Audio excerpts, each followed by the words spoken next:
everyone, it's Jack and Adam from Cultaholic.com with a special Sunday edition of the news because there's just a crazy situation going on. There really, really is. This is nuts. There's a lot to get through. Yes, so let's just do that. And there's a couple of extra headlines for later on as well. So first and foremost, we take a look at what is said to have really happened in Saudi Arabia following Crown Jewel. Next up, WWE have signed a former superstar as a new producer.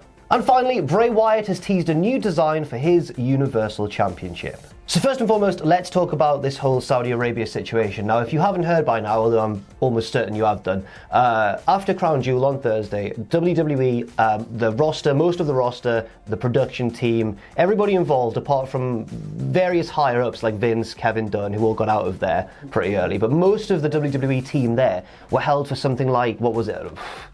A significant amount of time. A lot of time. In hotels overnight. Yeah. They only just arrived home, some of them, yesterday. Yeah, which caused, obviously, if you saw SmackDown, that's the reason for the NXT invasion of SmackDown, because they didn't have a huge chunk of the roster to work with.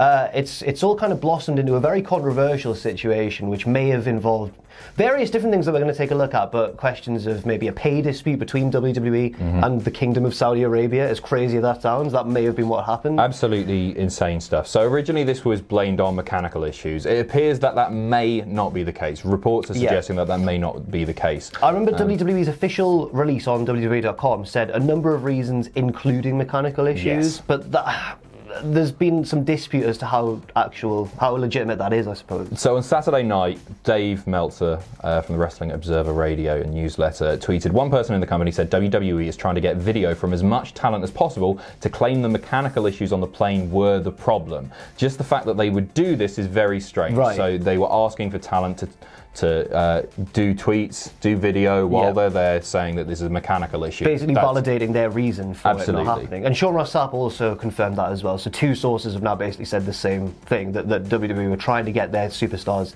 to validate their own reason, I suppose. Yeah, and Dave has enough contacts within WWE with the superstars that's almost definitely true, because they would have relayed that to him. There's also been a radio episode, the Wrestling Observer Radio, where they've shined a light on exactly what did happen in Saudi Arabia, according to their various sources, and there's a lot of notes to get through. There are, so let's just dive in. First and foremost, it seems like WWE had not been paid for the previous Saudi Arabia event, Super Showdown, as of September 30th, which was when the investors' call was later on, just before Crown Jewel, but apparently they hadn't been paid at September 30th. That money wasn't accounted for. They were waiting for that to enter the bank They account. did receive it sometime between September 30th and October 31st, the day of the show itself. There's kind of conflicting stories there. Some people are saying that they received the money before October 31st. Some people are saying that they received it literally hours before the show started, yeah. which is why there may have been a delay, or maybe why there was a delay to the Saudi Arabia version of the events, which aired 40 minutes late. The tape delay was meant to be live. Yeah, it was meant to be live. It aired instead on a 40-minute delay, which is unusual, given the plan. And apparently then talent was told about the mechanical failure, which most of the wrestlers did not believe, according to Meltzer, with some noting the presence of military police, which is pretty crazy. Most were wondering why it took 24 hours to get out and why they weren't rerouted to another flight. This was a point that was raised by Brian Alvarez especially, who said, these wrestlers will fly all the time. They'll be so used to delays, they'll be so used to things going wrong, and it's just a part of travel. And the fact that so many of them are suspicious kind of raises the issue that this didn't seem like a normal delay. The fact that they didn't try to get them on other flights immediately and they put them up in hotels instead suggests that there may be more to this story than mechanical issues. Yes, the plane that ultimately took them home was delayed an additional 90 minutes from its scheduled departure at 3 a.m. local time. So it's been quite a hectic, Yeah, well you may have seen some of the tweets from various superstars who are clearly very, very unhappy. Yeah. I think it was Buddy Murphy tweeted, "Never again." Yeah. You were telling me Andrade had tweeted. He tweeted, "Finally home" or something like that, with the emoji of the smiley face with the zipped up mouth, as in like, I'm saying nothing. I think Humberto Carrillo tweeted just a little video of him collapsing onto his hotel bed because he was so tired, but he deleted that. Yes. So maybe he'd been told, don't raise too many issues right now until we get home. Some of the rest, now this is very, very important, and it might just be people running on emotion because obviously it was a very difficult time for everybody involved, but it says that some of those who reached out to Meltzer have said they're never going back to Saudi Arabia, which is probably quite understandable, but a lot have added that they can't wait to get out of the company, out of WWE, which it makes me wonder. Obviously, these are incredibly financially lucrative, but the most important thing to any business is its staff. Right. And when you start annoying and upsetting your staff and making them do things that they don't want to do, which are ethically questionable in this case, like how long before they do just say no? Yeah. How long? We know now that. Look at John Moxley. Like, there are other places that WWE Superstars can go. It's a weird time for something like this for them not to prioritise the happiness of their roster. Yeah, absolutely. Because there's now a new place they can go. Yes. And New Japan as well, if you count New Japan. Because they're flourishing indie scene everywhere. Everywhere, yeah. You can make money not in WWE. Now's not the time to upset your talent. No. Apparently people are also upset that Vince McMahon left as early as he did. Now, the various things I've seen, there seems to be two schools of thought. One is that Vince left without understanding the scale of the problem. Mm-hmm. So he left and then the roster were kept behind and he didn't realise that was going to happen. The other side of it suggests that he did know and he just went anyway. Yeah. So the people who managed to get out of there earlier and weren't subject to the delays were Vince McMahon, Kevin Dunn and their staff, I guess their personal sort of entourage. Others who got out before the ordeal include Brock Lesnar, Paul Heyman, Hulk Hogan, Ric Flair, Jimmy Hart. What? Jimmy Hart got out there big before stars, Seth Rollins. The big names got out of there. Brock Lesnar, Paul Heyman, Hulk Hogan, Ric Flair, Jimmy Hart, Tyson Fury. Basically people with access to private jets. They were travelling on their own to various places anyway. Yeah. But apparently Cain Velasquez may have been one of the ones who stayed behind with most of the crew.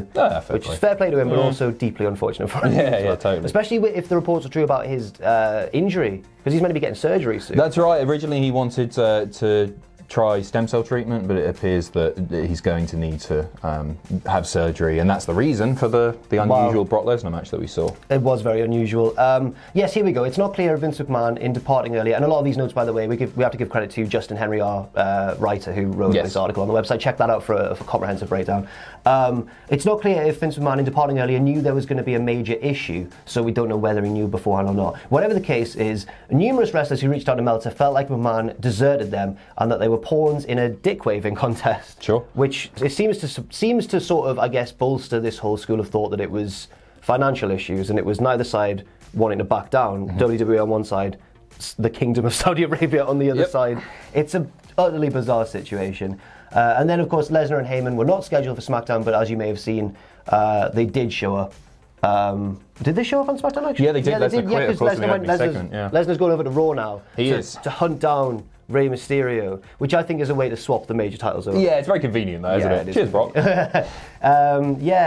So that was meant to be saved for the debut of their Tuesday night FS1 backstage show as a major news story to kind of launch that program. They had been teasing something big happening. Right. It appears that was what it was going to be, but they're still teasing something big happening. Samoa Joe is there. It might be him. His return, maybe. Yeah. Oh yeah, he's been gone for a while, hasn't he? Meltzer said, "This is WWE that has 175 people on a show that makes millions and millions of dollars. It's impossible for me to believe that there couldn't be a way to fly commercial and get the guys on a plane somewhere to Europe and get them out as opposed to waiting for a day." It's a crazy situation, and we knew once, I think the fact that, you know, wrestling journalism, wrestling media is such a big thing these days, and the fact that a lot of wrestlers and people in Saudi Arabia at the time will now have immediate access to, for example, Dave Meltzer. We knew the details were probably going to emerge, but they haven't really cleared anything up. They've kind of just made everything seem more ludicrous. It seems absolutely crazy that this could have happened. Totally. It seems like the basics here that we believe to be true are that there's been some big argument with Vince McMahon and Saudi officials leading to the 40-minute tape delay. We know that they got out of there early. We know that WWE Superstars, the vast majority, minus those big names plus 12, didn't manage to get their scheduled flight homes. They were delayed for a significant amount of time, and it is believed also that WWE Superstars are deeply unhappy, and some are even saying that they can't wait to get out of the company. I guess the most important thing is that, you know, they're all home now. Nobody got, you know, hurt or in legal trouble. You know, everyone's managed to get back. But it was a very sort of hairy situation for a while. It'll be interesting to see as well who goes next time and who doesn't. This isn't going to stop the deal, is it? You think? Nah, it's just a lot of money. Yeah. Well, I wonder now when they're going to get paid for this one, given all the disputes. I don't see. They've got to do 5 in a row before they get paid for any of them. A 5-year tape delay on the next show to Saudi Arabia. No, but I'm glad everyone's home, of course. Yes, absolutely. Next up, WWE have signed a former superstar as a producer. It appears as though he's going to be in kind of a backstage agent's role, and it's none other than Lance Storm. Absolutely. Well, you just can't think of anyone better for this role. A guy that fully understands the business. He's amazing in the ring. I think his character work was great. People call him boring, but that was the character. That was the point. So good at what he did. He's trained lots and lots of great independent wrestlers, as well as WWE superstars, Peyton Royce, Tyler Breeze, Tennille Dashwood, Brian Pillman Jr., Oney Lorcan, Chelsea Green, Taya Valkyrie, among others. And you know what? He retired as a full-time wrestler in 2004. He was 35 at the time. Was he that young? Yeah. That's very surprising. Because he always just came across as like an old bloke, didn't come across as a vet, even in WCW, ECW. Yeah. I think it's a good appointment. I mean, as you say, when you look at people outside of WWE who are renowned for passing on their knowledge and using it well, Lance Storm was always one of the ones everyone went, yep, he's one of the big names who does that, and now he's in WWE. And I think if you have him helping put your match together or helping you develop, then there's few better from what we can tell as laymen, I suppose. Yeah, totally. From what people who spring to mind as people who understand the psychology of wrestling, Lance Storm is like top tier, isn't he? Without a doubt. He worked for Impact Wrestling. He had a trial as a producer there, which didn't lead to a full-time role, but WWE snapped him up. Fair enough. I can't wait for him and Finlay to have a big shoot fight. Yeah. And finally, the Fiend Bray Wyatt has teased a new design potentially for his Universal title, which he won, of course, at Crown Jewel. As we'll show you the image now. Look at that there on the screen. Beautiful. So Bray tweeted this yesterday. That is absolutely lovely. The reason that he's tagged at Top Rope Belts is because this is a custom belt design that they released 2 years ago. Right. On Christmas Day. 2017, and there's a video of that which we can show to you now.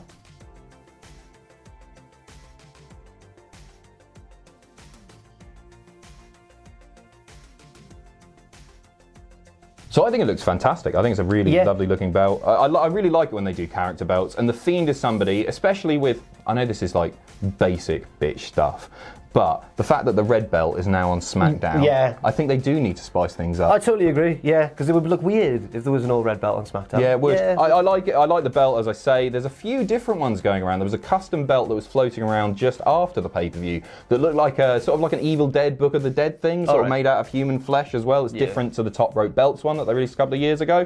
But yeah, I think we'll probably see this sooner rather than later. I think so as well. My only question is, why on earth were they tweeting? Because I think he won the WWE Championship at Elimination Chamber and then lost it at WrestleMania to Randy Orton. So why, when he didn't hold any belt in December 2017, why did they decide to tease it then? I don't know. Okay. I really don't know. Somebody let us know in the comments. Yeah, great stuff. Thanks very much for watching, and let us know what you think in the comments section down below. You can follow Cultaholic on Twitter at Cultaholic and on Facebook at facebook.com/Cultaholic. If you enjoy what we do, then please do check out our Patreon, patreon.com/Cultaholic, where you can pledge. And don't forget, of course, most importantly of all, to hit subscribe and to join us.